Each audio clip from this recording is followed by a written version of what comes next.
금요 성령 집회 오시는 분들은 대단한 분들이에요. 왜냐하면 이 저녁에 오시는 분들은 하나님께서 우리를 기다려 주시는데, 특별히 은혜를 사모하는 분들이 아니면 이 자리에 올 수가 없어요. 그래서 은혜를 사모하는 마음속에 하나님이 은혜를 부어주시게 될 줄은 믿습니다. 참 묘합니다. 영적인 원리는요, 내가 땡기는 것만큼 오게 되어져 있어요. 그러니까 은혜를 땡기면 은혜가 오고, 믿음을 땡기면 믿음이 오고, 성령을 땡기면 성령이 옵니다. 왜냐하면 예수님 부활하신 다음에 두 가지 말씀을 하셨거든요. 첫째로 성령을 받으라. 이게 첫 번째 말씀이에요. Receive the Holy Spirit. 성령을 받으라. 그러니까 성령은 내가 사모하는 것만큼 성령은 내게 오게끔 되어져 있습니다. 이 밤이 그 밤이 될 수 있게 되기를 바랍니다. 왜냐하면 내가 말세에 남종과 여종에게 뭘 주신다고 그랬어요? 돈을 주리라, 그렇게 말씀하셨죠? 말세에는 돈이 필요하잖아요. 내가 말세에 남종과 여종에게 건강을 주리라, 그렇게 말씀하셨나요? 그럼 뭘 주신다고 그랬어요? 그래요. 왜 그럴까요?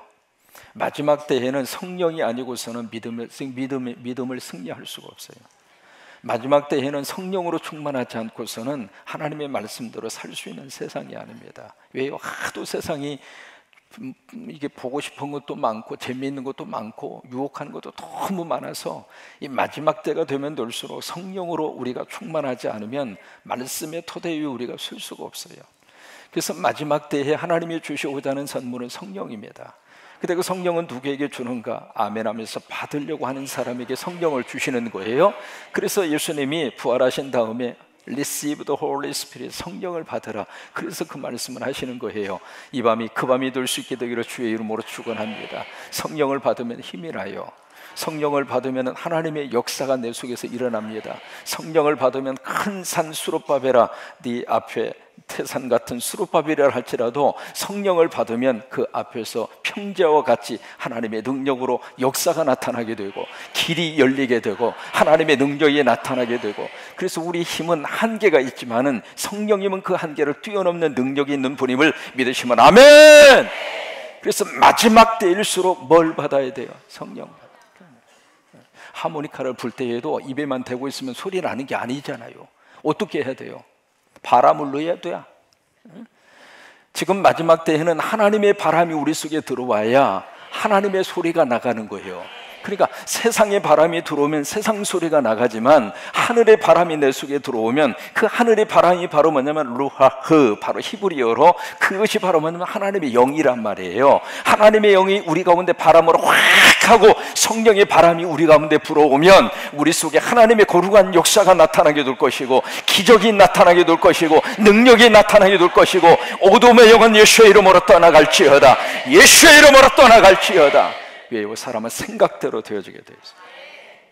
살리는 생각을 갖는 사람은 살아나게 되어져 있습니다.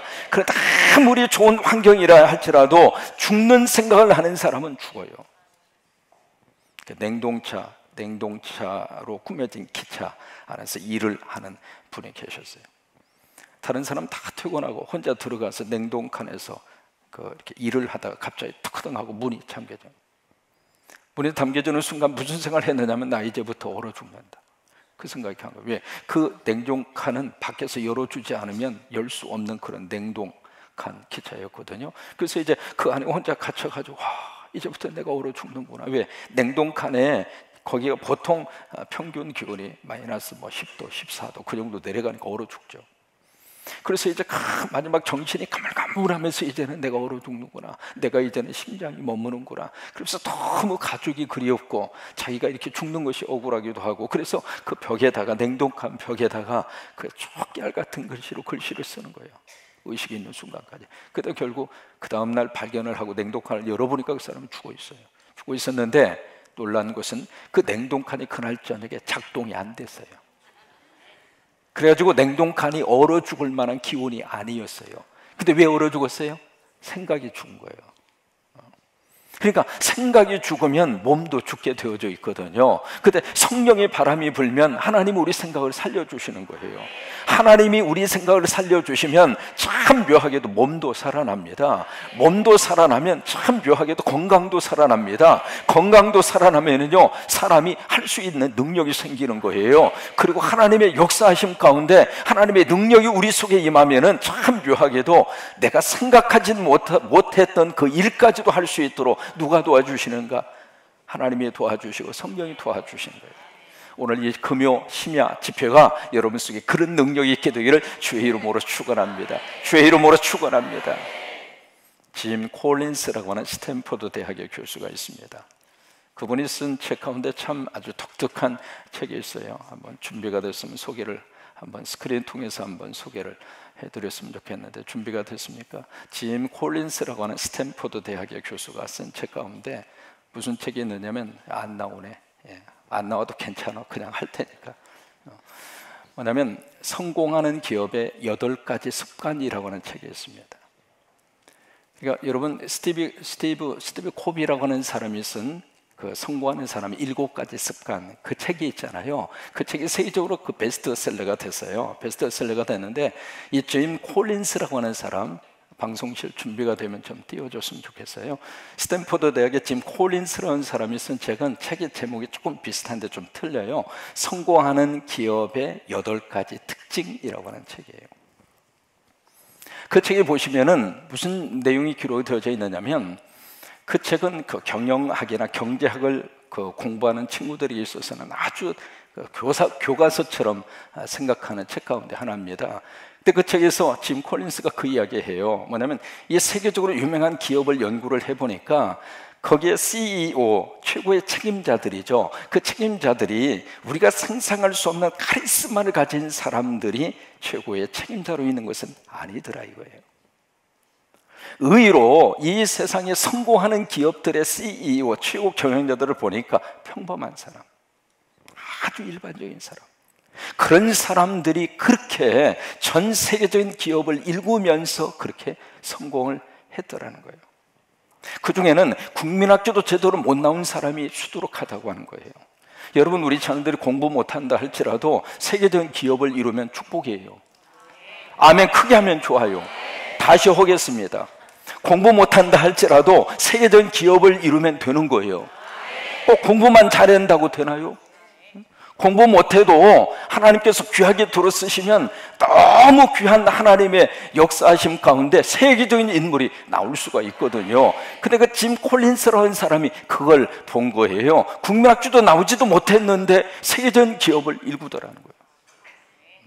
얼마든지 있을 수가 있거든요. 근데 그런 것처럼 영적인 세계에서도 우리가 그것을 발견할 수 있는데, 오늘 본문에서 만나는 주인공이 바로 그런 사람이에요. 누구냐면 라합. 오늘 보실까요? 히브리서 11장 31절을 보시면은 라합이라고 하는 이름 앞에 아주 독특한 뭔가가 한 가지가 거기에 붙어 있습니다. 무슨 라합? 기생. 여러분, 기생이라고 하는 말, 이게요 좋은 의미로 쓴 말이 아니라고 하는 것을 금방 알 수가 있잖아요. 기생이라는 말을 히브리 말로 조나 그래요. 조나. 참 무슨 뭐 욕하는 것 같은데 욕이 아니고 히브리어로 그래요. 조나. 같이 따라서 한번 해보세요. 조나. 이거 이렇게 줄줄줄 세.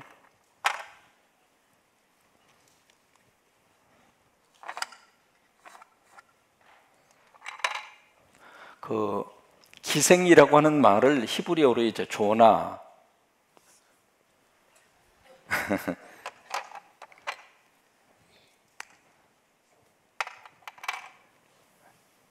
기생이라고 하는 말을 히브리어로 이제 조나라고 하는 말을 씁니다. 이 조나라고 하는 말은 우리말로 번역하면 가늠하다, 그 다음에 매춘하다, 그 뜻이에요.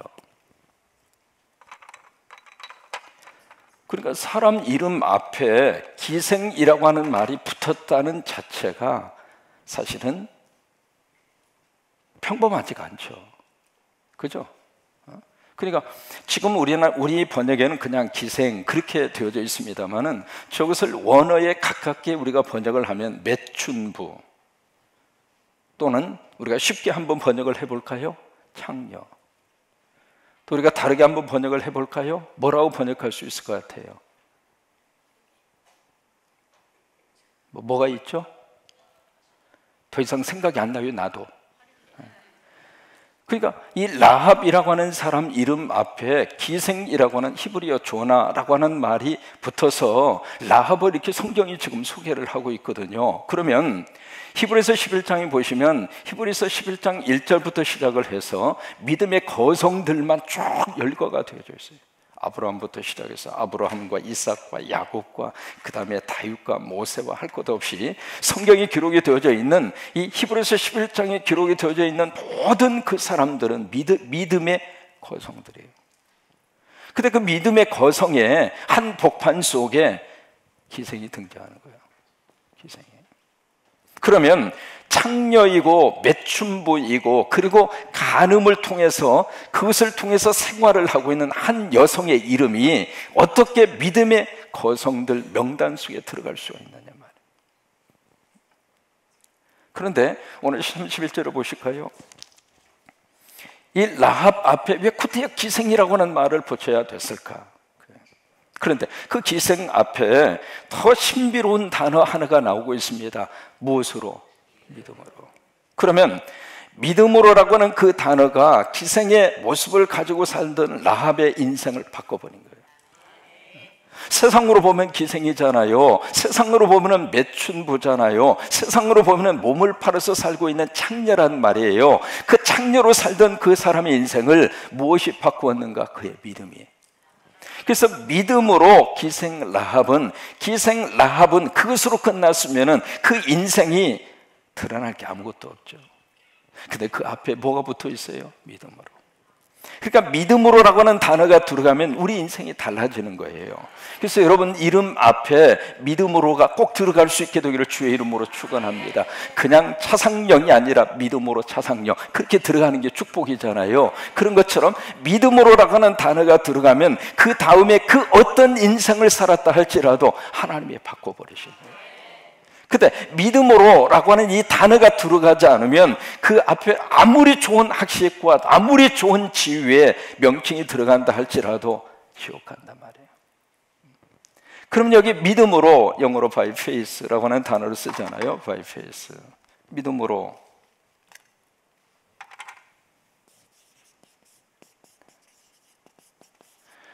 이 믿음으로라고 하는 말을 우리가 다른 말로 말하면 by Jesus Christ 그렇게 표현할 수 있습니다. 예수 그리스도로 말미암아.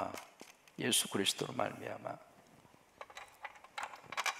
그러니까 기생 라합이었던 이 조나라고 하는 직업을 가지고 살 수밖에 없었던 한 여인이 누구를 만나서, 우리식으로 말하면 예수님을 만나서, 그러니까 예수님을 만남으로 인해서 기생 라합이라고 하는 사람의 인생이 그냥 기생 라합으로 끝나지 않고 너무 귀한 하나님의 은혜와 축복을 받았어요. 그러면 이 기생 라합이 어떤 믿음을 가졌을까? 세 가지의 믿음을 가졌어요. 첫째로 고백하는 믿음을 가졌어요. 여호수아서 2장으로 가서 보십니다. 여호수아서 2장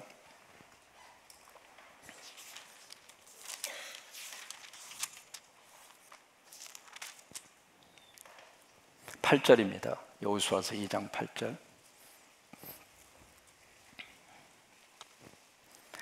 또 그들이 눕기 전에 라합이 지붕에 올라가서 그들에게 이르러, 그들이 지금 누구냐면 정탐꾼이에요. 여호수아가 보낸 두 정탐꾼. 그들에게 말합니다. 9절 말하되 여호와께서 이 땅을 너희에게 주신 줄을 내가 어떻게 해요? 알아. 여기 보시면은 이 땅이라고 하는 것은 지금 여리고성이 있는 땅입니다. 그 여리고성이 있는 땅이 바로 가나안 땅이에요. 근데 그 가나안 땅은 하나님이 이스라엘 백성들에게 약속으로 주신 땅이에요. 그러면 그 약속으로 주신 땅을 지금 누구에게 줬냐면 이스라엘 백성들에게 줬거든요. 그 약속을 지금 누가 들어서 알고 있느냐면 이스라엘 백성들만 알고 있어요. 그런데 여기에 기생 라합은 이스라엘 백성이에요? 아니에요? 아니에요. 이방인이면서도 여자예요. 그리고 기생이란 말이죠. 그때 이 기생 라합이 거기에 대한 약속에 대한 소식을 알고 있는 거예요. 알고 있는데 어떻게 알고 있느냐면 이 땅을 너희에게 어떻게 하신 줄을, 주신 줄을, 이 주신 줄을 이라고 하는 이것이 현재 완료형입니다. 그러니까 앞으로 하나님이 이 땅을 주실 것이다 그렇게 말하고 있는 것이 아니라 이미 하나님이 주셨다. 이미 하나님이 이 땅을 주셨다. 여러분, 믿음은 미래적인 것을 땡겨서 선포하고 사는 거예요. 아직 주신 게 아니잖아요. 아직 지금 그 땅을 점령한 게 아니잖아요. 지금 겨우 여호수아가 스파이 2사람을 보내서 그 땅을 청탐하고 있는 것 뿐이에요. 그런데 이 라합은 벌써 무슨 믿음을 가지고 있느냐면 하나님이 주셨다는 거예요. 하나님이 이미 이 땅을 주셨다고 하는 거예요. 여러분, 이 믿음이 우리 안에 있게 되기를 주의 이름으로 축원합니다. 이미 믿음으로 점령하는 거예요. 이미 믿음으로 그곳을 차지하는 거예요. 이미 믿음으로 우리 자녀들을 성공의 자리에 올려놓는 거예요. 기도하면서 우리가 간절히 기도하잖아요. 무엇을 위해서 기도해요? 우리 미래에 우리 자녀가 그 자리에 올라갈 것을 믿고 기도하는 거예요. 그러니까 현재 완료형이에요. 앞으로 주실 것입니다. 미래형으로 끝나는 것이 아니라 아직 이루어지지 않았어요. 아직 점령하지 않았어요. 아직 이스라엘 백성들이 그 땅에 들어오지도 않았어요. 그러나 이미 하나님이 주셨다고 하는 거예요. 그게 현재 완료적으로 받아들인 거예요. 베드로서에 보시면은 저가 채찍에 맞음으로 너희가 나음을 입었나니, 그 구절이 완료형입니다. 치유를 위해서 기도할 때에도 아직 병이 낫지 않았어요. 근데 믿음으로 낫는 거예요. 이미 믿음으로 건강을 내가 선포하는 거예요. 예수님의 이름으로 건강할지어다. 예수의 이름으로 건강할지어다. 아멘하고 그것이 내 사건으로 받아들이고 건강한 사람처럼 일어나는 거예요. 그러면 역사가 나타난다고 하는 거예요. 이게 라합의 믿음이 그런 믿음이에요. 우리가 가서 어떤 확인을 하고 그리고 분명히 그것이 증명이 돼서 믿는 것은 믿음이 아니에요. 그것은 과학이죠. 믿음은 아직 이루어지지 않았거든요. 아직 완성되지도 않았어요. 아직 시작도 안 했어요. 그런데 하나님이 이미 시작하신 거예요. 하나님이 이미 우리 선교국을 통해서 세계 곳곳에 100개의 십자가 세우셨어요. 다시 한번 아멘. 이미 세우셨어요. 이미 세우셨어요. 믿음으로 선포하고 믿음으로 아멘하는 거예요. 그 다음에는 누가 하는가? 하나님이 앞장서 하시는 일을 우리가 따라서 하는 것뿐이에요. 물질이 필요하면 물질을 주실 것이고, 사람이 필요하면 사람을 주실 것이고, 관계를 맺어야 할 선교사가 있으면 하나님이 이 모양 저 모양으로 연결해서 그 일을 하도록 역사를 하실 것이고, 그래서 참 이 선포가 너무 중요한 거예요. 너무. 아프리카의 빅토리아 호수를 하나님이 품게 하시고, 거기에 가서 아프리카 선교대회에 참여해서 그 선교사님으로부터 15년 동안 눈물로 기도하던 기도 제목을 제가 들었어요. 남한 면적의 3분의 2 크기의 아프리카 호수, 거기에 여러분 말이 호수지, 바다죠, 바다. 거기에 섬이 1000개가 있고 주민이 거기에 3,500만 명이 살고 있는 세계 나라가 인접해져 있는 빅토리아라고 하는 호수. 그 호수가 참 인상적인 것이 그 호수에서부터 시작이 돼서 나일강이 시작이 되는 거예요. 성경에 나오는 나일강이 있죠. 그 나일강이 빅토리아 호수에서 시작이 돼요. 그렇게 해서 애굽의 나일강 거기까지 지중해까지 내려가는 거예요. 그래서 그것을 내가 듣고서 하나님이 부담이 됩니다. 부담이 됐지만 참 묘한 것은 부담을 믿음으로 선포하면 하나님이 들으시더라고요. 부담을 그냥 부담으로만 가지고 있으면 나에게 짐이 돼요. 내가 할 수도 없고 할 능력도 없고 그냥 짐으로만 끌어안고 있으면은 그게 나를 속상하게 하는 거예요. 왜? 내가 감당할 수 없는데 짊어지고 있으니까. 그런데 그 부담을 믿음으로 선포하면 그 다음에는 하나님이 일을 하시더라고요. 그래서 다녀와서 믿음으로 선포했어요. 선교사님을 통해서 이런 비전을 들었는데 내가 기도해 보니까 참 하나님이 기뻐하는 비전이다. 아프리카 지역에 참 못 살고 가난한 나라인데 특별히 그 호수 지역에 살고 있는 3,500만 명은 섬에서 그냥 자라서, 섬에서 그냥 나서, 섬에서 그냥 살다가 거기에 있는 큰 고기들이 그렇게 많아요. 고기 이렇게 잡으면은 자기가 잡아서 자기가 갖다가 팔아서 돈을 버는 것이 아니라 잡아놓으면 저보다 큰 배가 와서 그 고기를 다 가지고 가는 거예요. 그러다 보니까 현지에서 고기를 잡는 사람들은 돈을 조금밖에 못 벌어요. 그래서 거기서 병 걸리면 그냥 거기서 치료도 못 받고 그냥 죽는 거예요. 약 몇 개만 먹으면 나을 수 있는 병임에도 불구하고 그 약을 혜택을 받을 수 있는 길이 없으니까 그냥 죽어요. 평균 연령 45세. 여러분, 우리 가운데 지금 45세 이상은 전부 다 장수의 보호를 받은 거예요. 아멘도 아니요. 그냥 아프리카 지역에 여러분 가시면은요, 45세 이상은 모두가 다 매일매일 하나님 오래 살게 해주셔서 감사합니다. 그러고 살아야 돼요, 지금. 그래서 그게 너무 부담이 돼서 믿음으로 선포해서요, 하나님이 기뻐하는 일이, 우리 함께 기도하자고. 그 선포한 지 일주일 만에 필요한 액수를 하나님이 주시더라고요. 그렇게 해서 만들어진 것이 중앙살림호라고 하는 의료 선박이에요. 전주에서 시작을 했는데 이 배를 시작을 하다 보니까 돈이 더 들어가. 하나님이 어떻게 역사한 줄 알아요? 저 미국에 살고 있는, 제가 한 번도 본 적이 없습니다. 전화 통화만 했어요. 그분이 한국에서 어느 한 교회가 그 일을 한다고 하는 소식을 듣고 자기의 집을 은행에 저당을 잡혀서 40만 불을 뽑아가지고 여기다 헌금을 해서 그렇게 해서 그 배가 완성이 된 거예요. 근데 그 배가 완성이 되니까 참 이번에는요, 하나님의 또 한 사람의 마음을 감동을 해가지고 두 번째 배가 지금 만들어지고 있습니다. 두 번째 배가. 이게 참 하나님의 역사하심은 우리가 생각한 것 이상으로 하나님이 끌고 가시더라고요. 나는 못해도 아버지는 할 수 있습니다. 그게 믿음이잖아요. 내가 못하면 하나님도 못해요. 이게 무슨 놈의 믿음이요? 왜 하나님을 그렇게 왜소한 분으로 자꾸 그렇게 만드느냐고요. 하나님을 그냥 내 주머니 속에다 집어넣고 말이죠, 꺼내가지고 하나님 나 돈 이거밖에 없는데 하나님 이거밖에 못할 거예요. 하나님이 그런 저기를 보실 때마다 얼마나 속상하시겠어요. 나는 못하더라도 믿음으로 선포하면 누가 하시는가? 하나님이 하셔요. 그렇게 믿으시면 아멘. 크게 아멘. 정말로 아멘. 그래요. 그래서 믿음으로 선포하고 나니까 하나님이 하시더라고요. 결론적으로 하나님이 하셨어요. 탄자니아라고 하는 그 정부에서 대통령까지도 관심을 가질 정도로. 지금까지 영국에 의료 선교회가 있는데 영국 의료 선교회에서 그렇게 하려고 하던 것을 못했어요. 엄두를 못 낸 거예요. 그런데 한국의 선교사가 한국교회하고 하나가 돼가지고 어떻게 이것을 만들어냈느냐 이거예요. 어떻게? 금년 여름에는 단교 선교팀 그쪽으로 한번 파송을 해서 여신도회가 지금 2개 지금 건축하고 있잖아요. 꼭 기억하세요. 지금 짓고 있어요. 짓고 있는데 하나는 이제 거의 완성 단계에 됐고 하나는 지금 열심히, 그러니까 지금 우기철이면 일을 못해요. 비가 억수같이 쏟아져가지고. 그래서 조금 늦어지고 있는데 지금 하고 있거든요. 하고 있는데 그 이제 완성되면 가서 헌당 예배도 해야 되고, 그때 가서 중앙 살림부도 내가 공짜로 태워주라고 그렇게. 이제 그 정도 힘은 내가 있으니까 공짜로 태워줄게. 그래서 그 배도 한번 타봐. 그 배가요 120명이 탈 수 있는 배예요. 1, 2, 3층으로 되어져 있고, 그리고 길이도 상당히 크고, 길이가 한 23m 되고, 폭이 한 6m 되고, 톤이 한 60톤 정도 돼요. 이게 작은 배가 아닙니다. 조그마한 똑딱배 만드는 게 아니에요. 그날에서는 굉장히 큰 배를 만들었어요.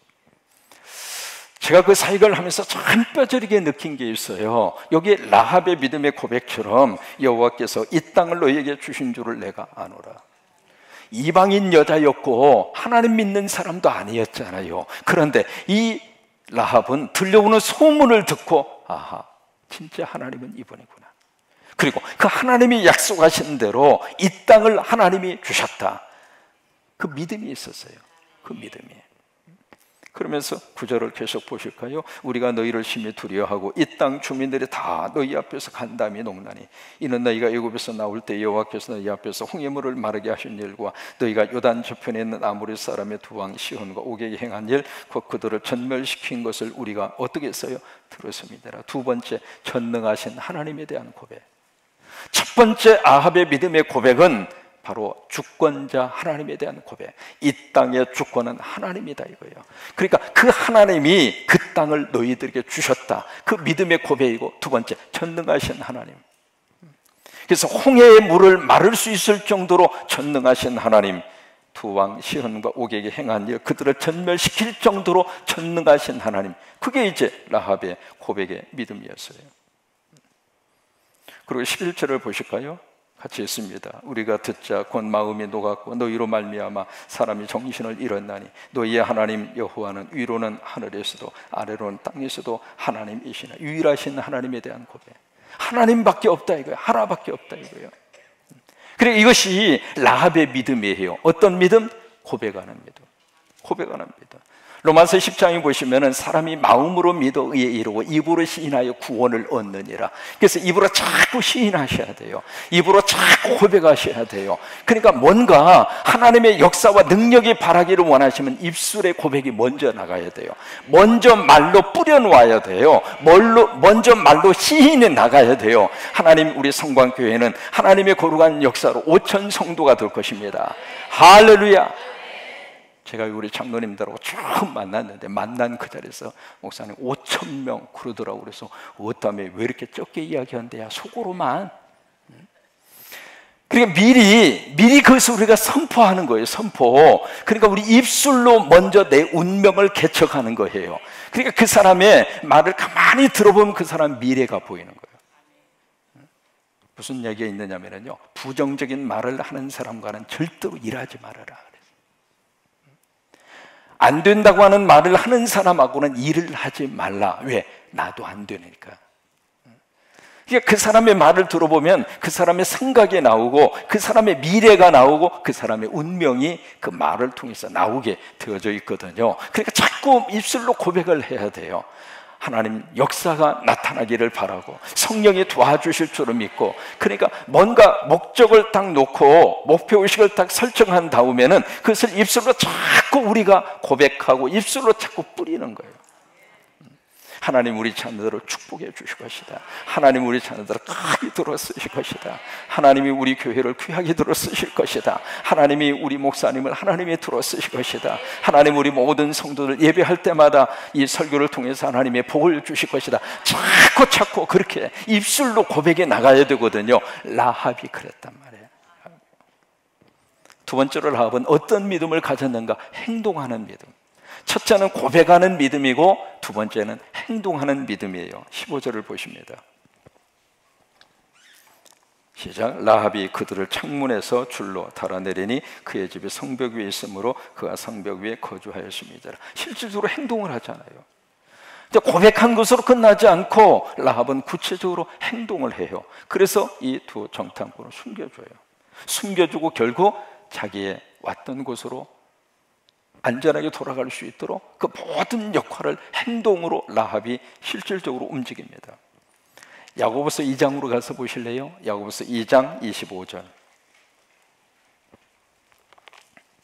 히브리서 다음에 야고보서가 있습니다.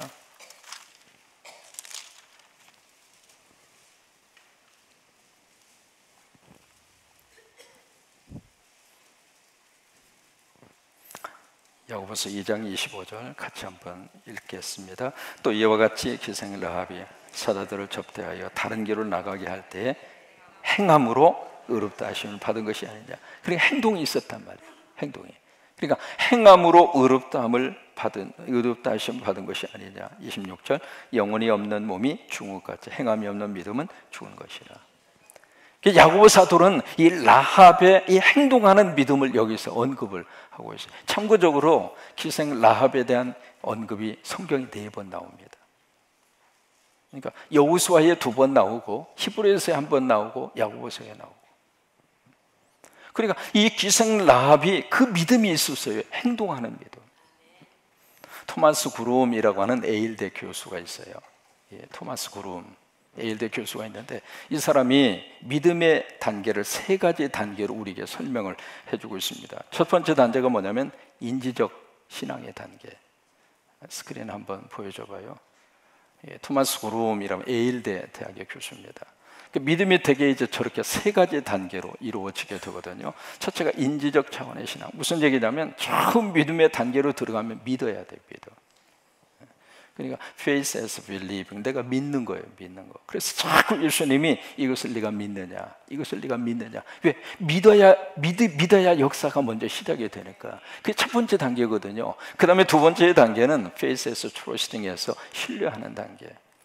믿는 것으로 끝나지 말고 그 다음에 나를 그분에게 맡기는 거예요. 그게 신뢰의 단계예요. 그 다음에 세 번째가 faith as doing 해서 행함의 단계입니다. 행함의. 따라서 한번 해보실까요? 인지 차원의 신앙, 신뢰적 차원의 신앙, 행동적 차원의 신앙. 이것이 토마스 구롬이라고 하는 에일대 교수가 이야기하는 신앙의 세 가지 단계예요. 그러니까 처음에 믿음의 단계로만 끝나지 말고 그 다음에는 신뢰하고 맡기고 트러스트하고, 그것을 시편에서는 의뢰라고 하는 단어를 써요. 의뢰하고 그 다음에 의뢰하는 것으로 끝나지 않고 그 다음에 faith as doing, 행함으로 단계, 행함의 단계. 그 세 가지 단계를 그렇게 이야기를 하는 거예요. 여러분, 설교의 결론은 삶의 적용입니다. 그렇잖아요? 열심히 말씀을 전하고 그 말씀의 꽃은 삶의 적용을 통해서 피어나는 거예요. 경상도 목사님이 서울에 가셔가지고 설교를 하셨어요. 그래서 구수하게 설교를 잘 하시고 마지막에 이제 축도를 하는 거예요. 축도를 하는데 뭐 일반적으로 하는 그런 축도잖아요. 우리 주 예수 그리스도의 은혜와 하나님의 사랑과 성령의 교통하심이.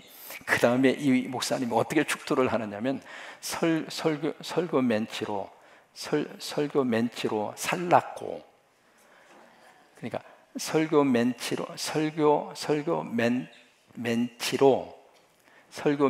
말이 돼요?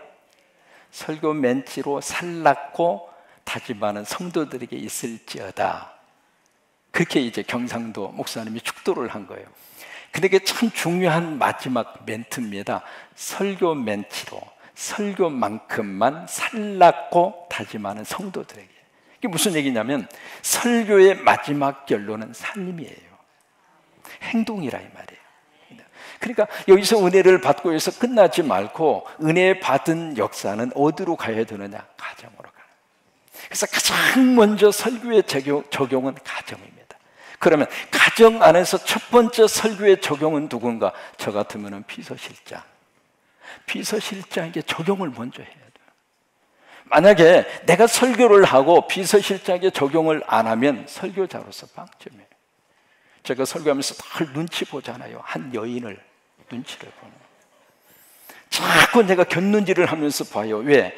비서실장이 아멘을 안 하면 나는 설교자로서는 점수가 없는 거예요. 열심히 여기서 설교하는데 비서실장이 너나 잘해라. 속으로 그런 말을 하고 있으면 이 설교가 무슨 은혜가 되겠느냐고요. 그러니까 설교의 가장 먼저 이 설교의 마지막 결론은 우리 삶의 자리에서 적용이에요. 가정에서 적용하고 내 삶의 자리로 가서 적용하고, 또 하나 늘 가까이 만나는 부부의 관계 속에서 적용을 하고, 그 적용이 나와야 되거든요.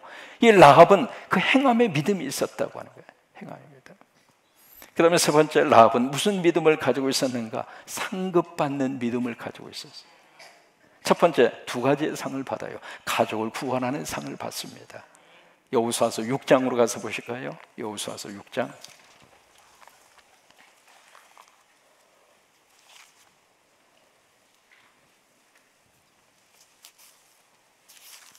여호수아서 6장 25절입니다. 여호수아서 6장 25절 시작. 여호수아가 기생 라합과 그의 아버지의 가족과 그에게 속한 모든 것을 살렸으므로 그가 오늘까지 이스라엘 중에 거주하였으니 이는 여호수아가 여리고를 정탐하라고 보낸 사다들을 숨겼음이었더라. 그래서 기생 라합과 그의 아버지의 가족과 그에게 속한 모든 것을 어떻게 했어요? 살렸어요. 그러니까 이게 살림의 복이잖아요. 살림의 복. 그러니까 기생 라합의 믿음을 통해서 그 상을 받은 거예요. 가족을 살리는 상을 받은 거예요. 사도행전 16장에 빌립보 간수에게 사도 바울이 했던 유명한 말이 있잖아요. 주 예수를 믿어라. 그리하면 너와 내 집이 구원을 받으리라. 그 구원을 받으리라, 그 말이 살리리라 그거예요. 살림의 복을 받으리라 그거예요. 그러니까 기생 라합은 가족을 구원시키고 살리는 그 상을 받은 거예요. 두 번째, 기생 라합이 무슨 상을 받았는가? 참 놀라운 상을 받았어요. 마태 1장 5절로 가서 보십니다. 마태 1장 5절.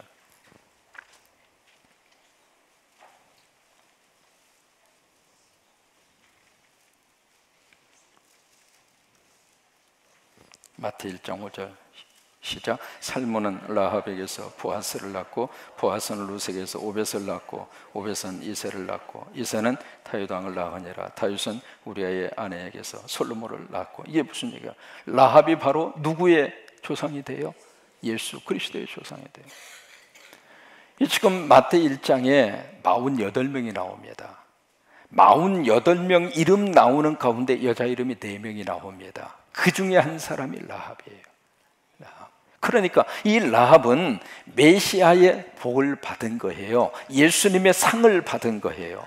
그렇게 해서 이 라합이 참 이 엄청난 이 구원의 역사의 큰 한 축을 담당하는 그 사람의 출신이 바로 기생이에요. 여러분 묻습니다. 우리 교회에 창녀가 올 수 있나요? 난 그랬으면 좋겠어요. 세상적으로 봐서 저 사람은 매춘 부이니까 예수 믿을 필요 없고 우리 교회 올 수도 없다, 그런 생각 안 했으면 좋겠어요. 왜? 성경에서 이미 기생이라 할지라도 하나님의 글을 들어서 놀라운 구원 역사의 큰 축을 감당하도록 하나님이 그렇게 쓰셨잖아요. 과거는 기생이었지만 예수님 안에서는 너무 귀한 하나님의 성녀가 된 거예요. 과거에는 몸을 팔아서 살 수밖에 없는 그의 삶의 환경이, 그래서 여자가 몸을 팔고 살 수밖에 없는 그런 처지였다면 하나님이 그를 들어 쓰셔서 이제는 너무 귀한 하나님의 딸로 하나님이 만드셨어요.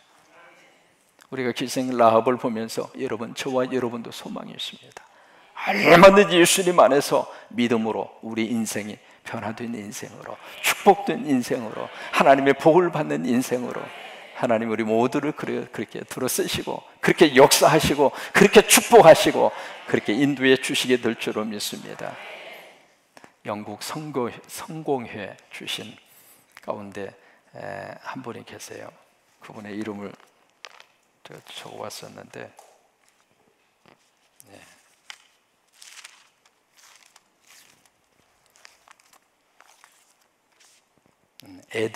에드위나라고 하는 분이 계세요. 영국 성공회 소속입니다. 에드위나라고 하는 여자분입니다. 이분이 선교에 대한 열정을 가지고 이 성공회 출신 이제 그 목회자가 됐고, 성공회 본부에다가 내가 선교사로 파송을 좀 시켜달라고. 그러니까 영국 선교회 본부에서 당신은 여성이기 때문에, 여자이기 때문에 선교사로 파송할 수 없다고. 그래서 이분이 기도하는 가운데 어디로 갔냐면 시카고로 갔어요. 시카고에 가서 시카고에 유명한 창녀촌이 있습니다. 창녀촌에서 이 에드위나라고 하는 선교사가 창녀들을 대상으로 해서 선교하기 위해서 시카고로 간 거예요. 그래서 그들과 같이 먹고 그들과 같이 자고 창녀들하고 같이, 그러면서 거기서 선교를 해요. 선교를 하는데 한 번은 술을 거하게 마신 남자가 딱 와서 그 에드위나 그 사람을 딱 지목하고 오늘 저녁 나는 저 여자를 사겠다 그런 거예요. 그 순간에 만약에 이 에드위나가 나는 창녀가 아닙니다 그러면 더 이상 선교를 못하는 거예요. 그렇잖아요. 창녀의 모습으로 돌아서 지금 선교를 하고 있는데 내가 창녀가 아닙니다 그러면 선교를 못하는 거예요. 그리고 만약에 아무 말 안 하고 가만히 있으면 그 사람에게 돈 몇 푼의 몸이 팔려가야 돼. 그러면 선교를 더 이상 할 수 없는 선교사의 자격을 박탈당하는 거예요. 그러니까 이럴 수도 없고 저럴 수도 없고 그런 순간이에요. 그 순간에 이분이 느헤미야의 기도를 합니다. 느헤미야가 그 기도를 하잖아요. 그래서 절박한 순간에 기도를 하는데 그 전체 창녀들을 관리하고 있는 포주라고 그러잖아요. 포주가 딱 오더니 오늘 저녁 이 아가씨는 안 됩니다. 술 권하게 마신 이 남자가 왜 안 되느냐고 더 많이 지불하겠다고. 아니라고, 이 여성은 지금 AG에 걸려가지고 치료 중이라고. 그 말 듣더니 주랭랑을 치고 도망가 버린 거예요. 그래서 이제 그런 일이 있은 다음에 이 에드위나 이 사람이 도저히 선교 못하겠구나 그 생각을 하고 마지막 예배를 드리고 떠나려고 하는 그 주일에 창녀들이 그 소식을 듣고 그 예배당에 다 온 거예요. 그래가지고 그 창녀들하고 같이 예배를 드린 거예요. 그러면서 이 에드위나 이 선교사가 하나님의 뜻이 있구나 그 생각을 하고 그 선교지를 접지 않고 계속 선교를 했어요. 선교를 했는데 그 저녁에 그 예배가 있은 다음에 그 창녀들이 모여서 예배를 드리면서 참 기가 막힌 말을 하는 거예요. 뭐냐면 지금까지 당신은 우리와 같은 모습으로 함께 있어 주었습니다. 이제 우리가 주일날은 당신과 같이 있어 주겠습니다. 무슨 얘기냐면 이 에드위나 선교사가 창녀들과 같은 심정으로 창녀의 모습으로 같이 있어 준 것이 고마웠던 거예요. 그래서 이제는 주일날이면 선교사인 당신처럼 우리도 여기 와서 예수 믿고 예배 드리고 하나님의 자녀로 살겠습니다. 여러분, 창녀라고 해서 모두가 다 지옥 가는 게 아니에요. 창녀라고 해서 우리하고 다른 사람인 거 아니에요.